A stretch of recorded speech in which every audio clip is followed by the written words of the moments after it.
Once upon a time, in the bustling city of Seattle, there lived a young boy named Bill Gates. From an early age, Bill had an insatiable curiosity for how things worked. While other kids were playing outside, Bill was often found tinkering with gadgets, taking apart radios, and reading books on electronics. At the age of 13, Bill's life took a major turn when his school introduced him to the world of computers. The school had acquired a time-sharing terminal connected to a large mainframe computer, and Bill was captivated. He spent hours learning how to code in BASIC, skipping gym class, and even sneaking into the computer lab after hours to satisfy his growing passion. His love for programming grew, and by the time Bill was in high school, he had formed a small group of computer enthusiasts, including his close friend Paul Allen. Together, they experimented with programming hacking into systems and finding new ways to maximize their time on the school's limited computer resources. At one point, they even exploited bugs in the system to gain more computing time, though they were caught and temporarily banned from the lab. But this only fueled Bill's determination. In 1975, while still in college, Bill and Paul heard about a revolutionary new device called the Altair 8800, one of the first personal computers. Sensing an opportunity, they immediately got to work developing software for it. They created a version of BASIC specifically for the Altair, and after contacting the company, Bill flew out to demonstrate the software, though in reality, they hadn't even finished writing it yet. It was a huge gamble, but it paid off. Their software worked perfectly, and the company wanted more.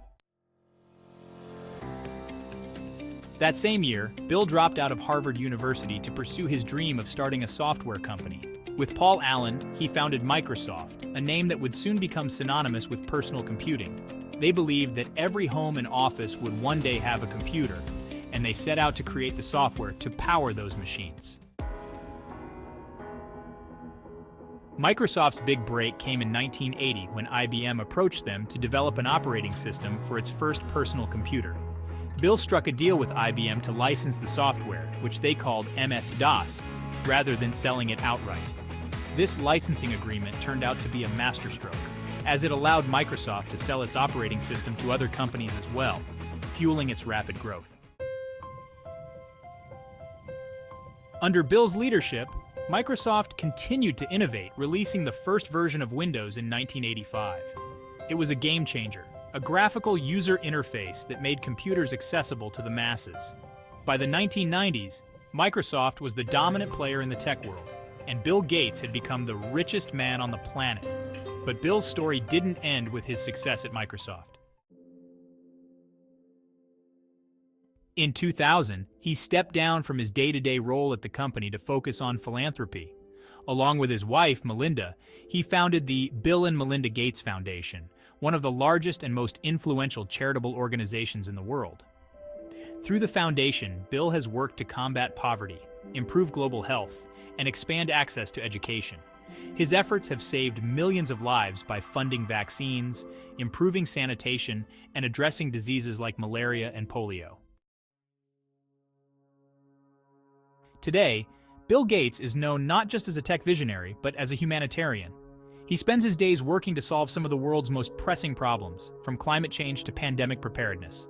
Yet through it all, Bill remains the same curious boy at heart, constantly learning, adapting, and finding ways to make the world a better place. And so, the story of Bill Gates continues, a tale of innovation, ambition, and an unwavering belief in the power of technology to change the world.